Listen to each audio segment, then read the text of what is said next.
being a business owner, especially as we head into 2026, every little thing matters. Your reputation, everything that people are going to judge you on, we need to think through each decision in our business, again, from our customers' lens, our employees' lens, our referral partners' lens. Welcome back to another episode of the Elite Business Advice podcast. My name is Chris Moore, the founder of Elite Business Advisors, your host for the podcast. So let's talk about the word mindset here today. According to Google, which everything is true on Google, but I just wanted to see what a blanket kind of definition is if you just look this up and Google it like we do. Nobody looks it up in a dictionary. We just Google it and see what AI tells us together here. But it says, Google says, mindset is defined as your fundamental set of beliefs, attitudes, and perspectives that shape how you interpret the world, handle challenges, and view your own abilities, acting as a mental lens for your thoughts, emotions, and behaviors. I love that. Mindset is very frequently associated with having a fixed mindset or a growth mindset. Thanks to the best-selling author Carol Dweck. She wrote a book about this. Do you have a fixed mindset? Do you have a growth mindset? We've actually done some episodes on having a growth mindset. And even I know in one or the one that we did it on, we talked about the pitfalls of a growth mindset, actually, which is a fun episode. I have a lot of conversations about that. And so while I believe having a growth mindset is crucial to being a successful entrepreneur, I want to kind of go in a different direction today. And it's probably not the one you're expecting, because you think I'm going to say, okay, growth mindset, great. Chris is probably going to talk about how are you doing mentally? What's your current mindset? How are you talking to yourself? Because that is very important. But I'm actually not going to go there. What I'm going to go on today is a key word in that Google definition. So I loved when I saw that it was in there, is the lens. The lens or the mindset that successful entrepreneurs use in everyday decisions. Every single decision they make for their business, they're viewing it through the lens of having a professionalized business. The little things from having an email signature and how does that look? And what does that look like to my customers or to my employees or to fellow, referral partners, people in my network, right? To social media posts that get made, to the uniforms that their crew shows up in. Every decision gets filtered through the lens of a professionalized business owner. And so I want you to think through this, and I don't want you to take this in a wrong way. But here's how I want to leave this intro is in every example that I'm going to give today, I want you to help figure out, do you have a professionalized business owner mindset in how you think through all of these, some insignificant and the significant decisions? Or do you kind of have a hobby business owner mindset where we're showing up, we're collecting checks, we're putting money in the bank, we're an entrepreneur, but we're not really thinking about the bigger picture. We're not thinking through the lens of having a business and a professionalized mindset. I don't want that to come across wrong. Again, this isn't an opportunity to beat yourself up and man, woe was me, because guess what? Now you have new information. Now you have a new way of viewing things, and you get to make the decision to leave listening to this episode and focus on growing and becoming better because now you know and you think in a different light. That's why you plug into these things, hopefully. Or you can just stay the same, and then eventually you can beat yourself up over it because now you know and you're just not doing. So don't be that person in 2026. So I hope this helps. I hope it comes across as I've intended. Thanks for plugging in. This is the Elite Business Advice podcast. I personally think that to be a successful entrepreneur, and whatever success means to you, but to just have a successful business that provides freedom and options and flexibility and all the things that you can kind of put in there. Again, that's partially my definition of success, so insert yours there. But to be a successful entrepreneur, you need to think through every decision from the point of view of this. How does this come off to my customers or employees? Or again, referral partners, sphere of influence, community around you. If you can view everything through that lens and you have a growth mindset that I briefly talked about in the intro, you're going to be successful in business because you're going to make decisions, you're going to pivot, you're going to iterate, you're going to adapt and update and change, and you're going to keep growing, right? It's easy maybe on the big decisions like a comp plan, right? For your leadership team, right? How does having this comp plan for my estimators create a ripple effect that affects my employees, affects the financial being of the business, and maybe me personally, right, as the business owner? How does it affect the pricing structure in which we have in place, which is going to impact our customers, again, for the better or worse? How does it impact our culture, right?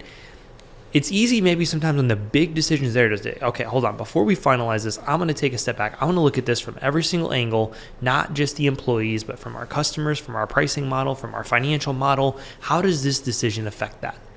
But it's also the little things like an email signature, right? I'm trying to come up with things that aren't like maybe accidentally targeted to somebody that might listen to this too, by the way. So like if I say something and you're one of our clients and like this hits home, please don't take it personally, because like I'm probably not intentionally calling you out, or again, I'm trying to be professional in doing it.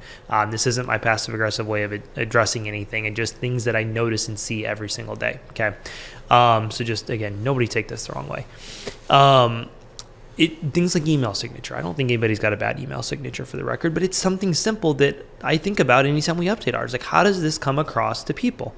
Is it look good? Does it look professional? Is it trashy? Is it flashy? Is it like, are there too many pictures and links in it? Like, what should an email signature be like for a nice professional, company, right? Like, it's all the little things that go into kind of branding, if you will, or the image that you have, right?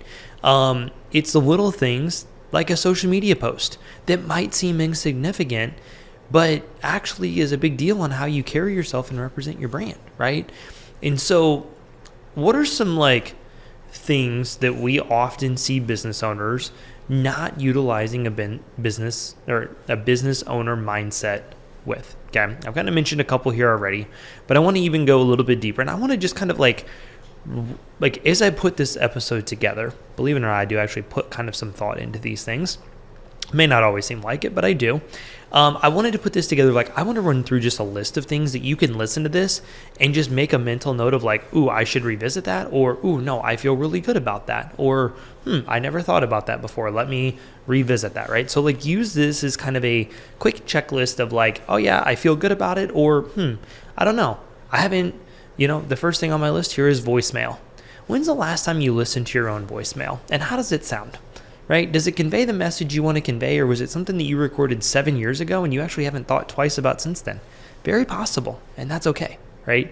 But step one is voicemail. I think a big thing you want to think through on this is the first time that somebody contacts you.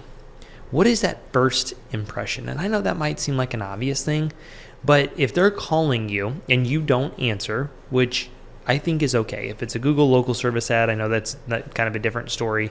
But if somebody's reaching out to you and you don't answer because you're driving, you're at an estimate, you're in the middle up on a ladder with a sprayer, like, it's okay. But have a good professional voicemail. Have something that makes them feel warm, fuzzy, and to leave a message. Not like, hey, what up? It's Chris. Leave me a message. I'll call you back. Thanks. Right? Like, that's probably not what somebody wants to hear on a first impression. They might expect that from most painting companies, but like not from us, right? And so, again, you don't have to overthink it. You don't have to script this out for like 3 minutes long, but just something nice and professional. Hey, this is Chris Moore with Elite Painting. Sorry I missed your call. I'm either with a customer or checking in on one of our job sites right now. Please leave me a message and I will get back with you as soon as I can. Thanks, right? I actually went as far. If anybody's called me before, you know this. And if you've left me a voicemail, I always appreciate the smart-assness that comes through in this. But I have in mind that says, in order to guarantee a return call, please leave a message.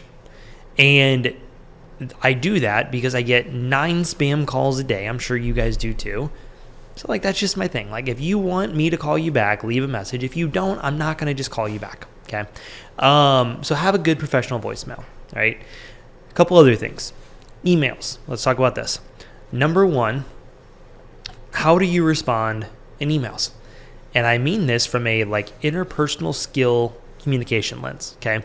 One, if you're utilizing ChatGPT or Gemini or whatever to just draft the entire email, that's going to probably be noticed. So make sure you're tweaking it or make sure it's coming through in your voice. If you are very task focused, put a little fluff around there, right? If you're a I on the DISC personality chart and everything is fluffy to you, maybe be a little more direct to the point, right? Like understand that just how you respond to emails in text, like there's going to be some stuff lost in translation. So how is it coming through? Is you type anything out to someone, stop and ask yourself, how does this come across? Does it come across friendly, professional, upbeat, energetic, the way that I want it to? Does it come across desperate? Does it come across like I'm way too bubbly and I might freak some people out? Like just stop and think about when you send something, before you send it, just proofread it and go, how is this going to come across to this person? Especially if you've met with them before and you already know their personality style. And that's a whole separate talk we could get into. Another thing with emails, autoresponders. Please only use these on vacation. Okay. There's a time and a place for them, and I think it's great. But like some people try to, I'm only going to check my email between 12 and 1 o'clock, or we check it between 8 and 9 and 12 and 1 and 4 and 5, right? Like, and from a time management point of view and time blocking and like organizing your day, I actually don't hate that. I think that's probably maybe a great thing because a lot of us are slaves to our email and just notifications. So I don't hate that you do that, but don't tell people that you do that, okay? Maybe that's a good thing. But for me personally, like I don't want an auto response every time I send an email to somebody, especially if I'm somebody that emails a lot, right? Like, and maybe that's not going to happen with a lot of your customers, but you're going to have some correspondence back and forth. And if every time they send you an email, they get an auto respondent, that's like, okay. So in my opinion, use those on vacation. I think it's an amazing thing. It helps me disconnect and unplug, or when I'm going to speak at an event, I'll put something out there. But guess what? When I craft what that's going to say, I double, triple check it and think through it in multiple lenses. How does this come across? Right? Like, so just, again, think customer first in everything you do. I already mentioned email signature. I'll move on from that. I kind of went hard on that one already accidentally. Social media posts. Okay. Rule number 1, do not post anything negative. Don't complain. Don't rant. Don't vent. This is not the time to air your dirty laundry, to take your frustrations out, or to solve the world's problem because you wanted to post something to address that's going on in your community. Not the time, okay? Don't complain about customers. Don't complain about referral partners. Don't complain about people that are using you for just an insurance bid or whatever it is. Deal with that internally. Deal with that one-on-one with people. Don't use it as a time to complain. Okay. And again, if you're a client or you're somebody listening to this, I'm not calling you out. I'm just being truthful. I see it way too much. I follow a lot of people in this industry's business pages on Facebook and on Instagram. And some of the stuff I see, I kind of just shake my head a little bit. Not the time. Not the time to air out dirty laundry. Not the time to use your platform for the good. Okay. Address things one-on-one with people. Keep it positive. Because here's the thing. I know you're trying to get a point across, and maybe you're intentionally being passive aggressive. Maybe you're not. That's okay. But you're going to make a post for like the 1% of people to address something that doesn't really need to even be addressed. And then you're going to impact like 99% of people, and they're going to look at that and go like, oh, I can't believe they posted that. Ugh, man, they really were a little bitter that day. Okay, right? So whatever it is. Don't complain about employees. Don't complain about people not showing up for interviews. Just don't complain, okay? And guess what? This goes for your personal or your business. Doesn't matter. In my opinion, they're one and the same. And if you've listened to any of our episodes before, if you've listened to our philosophy on social media, you know you should be using your personal page to help promote and utilize your business.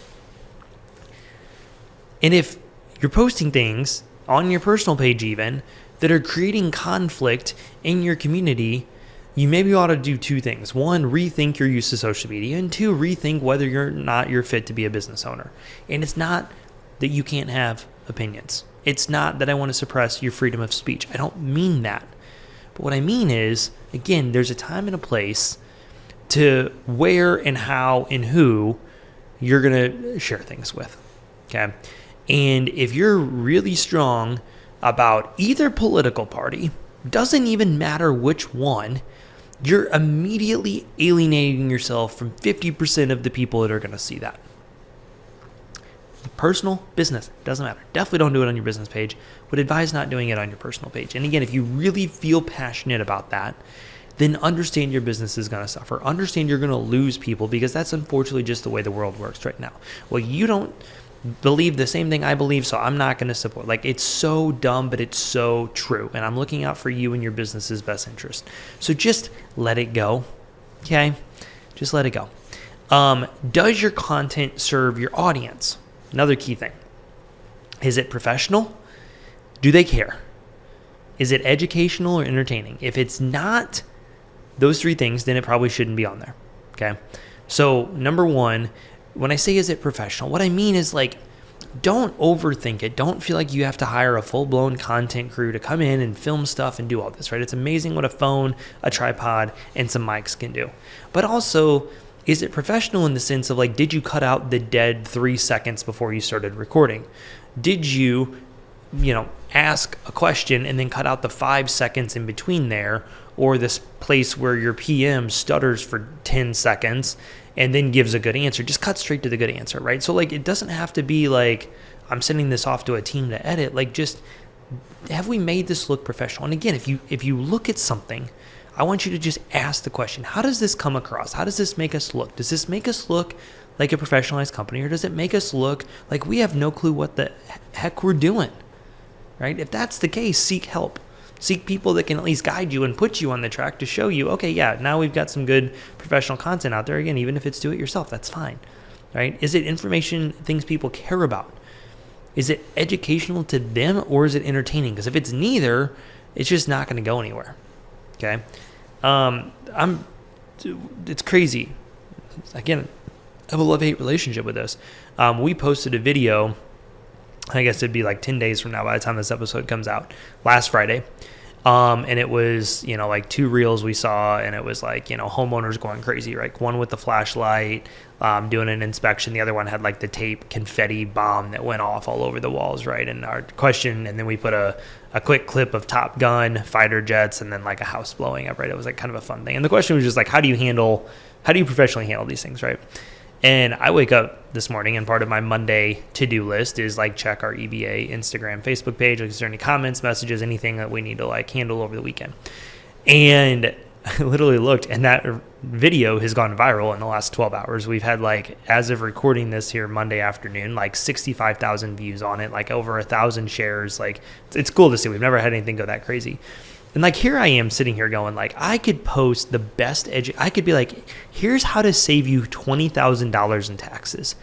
And 100 of you guys are going to see it because you're our 100 loyal followers, and nobody else is going to give a crap, right? I post something like that that's just fun. It's lighthearted. Everybody can connect with it because we've all had customers like that.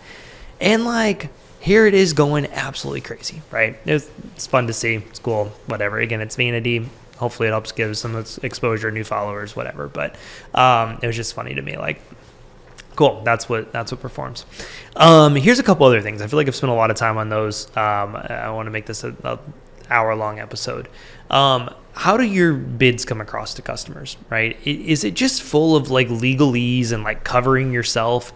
Or is it actually like helpful to them to understand and like, yeah, we've got the stuff we need, the terms and conditions, the stuff to cover our butts, whatever. But like, it's written from the customer's point of view. Like, if somebody sends me a bid and it's all just like cover their butt stuff, ooh, that was maybe a really bad way to say that. If it's all like cover, yeah, I got no other way to say that. Then like, as a homeowner, I'm just like, this is just nothing but you protecting yourself. Okay. So like, make sure that when you're writing your proposals, it's coming across in a way that is like customer service first, focused on them. Yes, we need to have the CYA things and the terms and conditions. But like, at the end of the day, just make it relatable to them. So, raising prices. If you are going to raise prices, again, how does that impact like the ripple effect, right? We've had that conversation. We've redesigned a lot of our packages, and we've raised our prices over the years. And every time we do that, we think about like, how does this impact our new clients? How does this impact the people that we serve? How does this impact our current clients? What's valuable to them, right? Like we have taken, like our business has been an iteration of listening to feedback and thinking about our customers and our future customers, right? And I'm not saying that we've like done it perfectly. I don't mean it like that.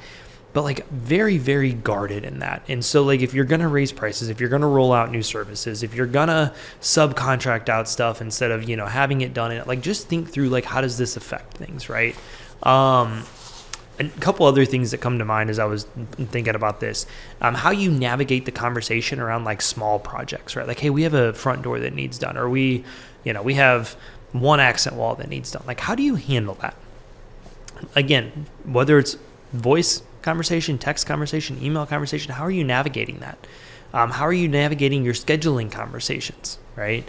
All these little things that actually like should be customer first, but like perfect example, like on scheduling, how do we make it customer focused, but also like directed, right? And what I mean by scheduling, I mean, that can be for, your projects, but also like even to go do a bid, right? Like I always would kind of make it seem like I'm trying to like be very customer focused, not like, hey, I have Thursday morning at 9:00 or next Tuesday at 4, which one works? It's like I would guide them in that direction, but I'd be like, hey, what does your morning look like on Thursday, right? And if they're like, oh, I could do 10:30, I'm like, oh, I can't. I could actually do it 9:00. Like it's just even a little approach like that comes across much differently than just like, oh, I have 9:00 Thursday morning. Like at the end of the day, that's all I'm going to open up to them, but like I'm going to guide the conversation in a different way, right? Raises. Again, how does this impact my employees? How does this impact my customers? How does this impact the future of the business and the current structure of the business, right? Maybe it's raises and redoing your apprenticeship structure, right? You might do that and realize like, wow, we're going to have to redo some stuff and it's going to take a while till we fully get there, but how does it affect? Another one, and this is a big one, I got kind of a couple points here as we wrap up, but this has been coming up a lot, especially as we're planning out 26 and budgeting and stuff. Providing health insurance. Okay. How does this affect people? Actually, in a lot of ways. One, it can affect your customers because you may have to raise your prices in order to carry this overhead burden. But also, by providing health insurance, it might affect your people a lot. So we've done some episodes on this. We had a good friend of mine, Alex Alvarado, on earlier this year to talk about this and supplemental benefits and stuff, and why like a lot of business owners, unless mandated by their state or local government, like are trying to avoid providing health insurance, unfortunately. But the reason behind it is if you offer it as an employer, it might disqualify some of your employees from getting tax credits and subsidies on the marketplace by going and getting it themselves. There's also situations where if like people can be on their spouse's plan if their employer doesn't offer it. So now by offering it, like you are maybe giving people worse coverage, actually. Not saying that you would have worse coverage, but you just never know situations, right? So we think we're doing a good thing because we want to offer health insurance. We want to offer benefits to people. And while your heart's in the right spot, sometimes doing it actually ends up doing the opposite. It actually could impact people negatively. Or if I can stay on my wife's plan, I might do that, but now I'm not getting whatever dollar amount you're investing into everybody, so I kind of feel left out as an employee, right? So there's ways to do that. I always say look into just doing a benefit stipend for people. Hey, you get $150 a month, you put that towards whatever you want, retirement, disability policy, your health insurance you pay for out of pocket, like whatever, we just give a benefit stipend every month, right? Retirement or long-term savings is another kind of safer bet because that doesn't usually create a ripple effect like health insurance might. So there's ways around it, but just again, think employees first. Think the bigger picture here. Think through this on like how is this going to affect everything is kind of the goal. Another thing, this is a small one, but I always try to be very, very mindful of this. And again, nobody's perfect with it, but like being out at events, if you do a lot of networking, you go to a lot of things, a lot of happy hours, a lot of after hours, a lot of things, right? Especially, if you're a drinker and you like to go out and, go to the events like this, like how do you carry yourself there, right? Are you the person that cares more about the booze than the people? Like, okay, that's fine, but like just remember you have a reputation, right? And people are gonna look at you, and people are gonna make judgments about you, whether they should or not, based on how you carry yourself at events. And so I think that would be something else I would think about as well. And again, I say that just I try to always be very guarded at that, whether it's PCA events, whether it's we're going to speak at Sherwin-Williams events, or even when I used to do a lot of networking here when I had my painting company. I'll have some drinks and have a good time and let loose, but I always try to keep that very guarded, and be very mindful of the fact that like people are going to judge, right? And again, we all may fall short of that at different times, but again, I think just having that mindset of a business owner is something that can be a great thing. So what I just want to wrap up here, I'll kind of quick synopsis on this. Like being a business owner, especially as we head into 2026, every little thing matters. Your reputation, everything that people are going to judge you on, we need to think through each decision in our business, again, from our customers' lens, our employees' lens, our referral partners' lens. And maybe I overthink it, but I've really been determined to make my mindset to think through these filters before we make any decisions and they become permanent. I always want feedback from our customers, our employees. How does it affect our customers? What's our brand image in the market? What's our reputation look like? How is this going to affect our employees? And if you can do that and you think through things in that lens and you have that growth mindset alongside it, I have no doubt you're going to be successful in 2026 and beyond, and that's going to compound each year in your favor. Thanks for plugging into this week's episode. I hope you're able to take a few nuggets away from it to implement into your business. Remember, knowledge without implementation is useless. If you're curious about what we do and how we help painting contractors all over North America, schedule a free business analysis meeting with us at www.elitebusinessadvisors.com. Our entire team of advisors have ran and managed painting companies just like myself and are here to help support you on your journey. We have packages available for contractors at every stage of business, from flying solo and just starting out, all the way to multi-million-dollar businesses. And lastly, if you loved this episode, please leave us a rating and a review. It helps others on the platform find our podcast, and it could be the best blessing that's ever happened to them thanks to you. Thanks for plugging in, and we'll see you back for next week's episode.